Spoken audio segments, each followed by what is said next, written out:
নমস্কার। এবিপি আনন্দ সেরা বাঙালি 2024-এর মঞ্চে আমরা পেয়ে গিয়েছি Go Everywhere Tours and Travels Private লিমিটেডের ডিরেক্টর সোমবুদ্ধ ঘোষকে।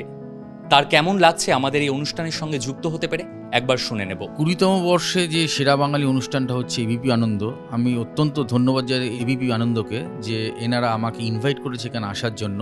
এবং এই উৎসব আমি মনে করি এই পর্যন্ত একটা বড় উৎসব, কেন একদম সিগনেচার একটা প্রোগ্রাম। এই সিগনেচার প্রোগ্রামে আমাকে যে ইনভাইট করেছে as a director go everywhere total টিমের তরফ থেকে অত্যন্ত ধন্যবাদ জানাই। এবং এই প্রোগ্রামটা যেন সমগ্রভাবে সাফল্যমণ্ডিত হয় সে আশা রাখি এবং দেখি যে ভবিষ্যতেও যেন আমরা এই প্রোগ্রামের সঙ্গে যুক্ত হতে পারি।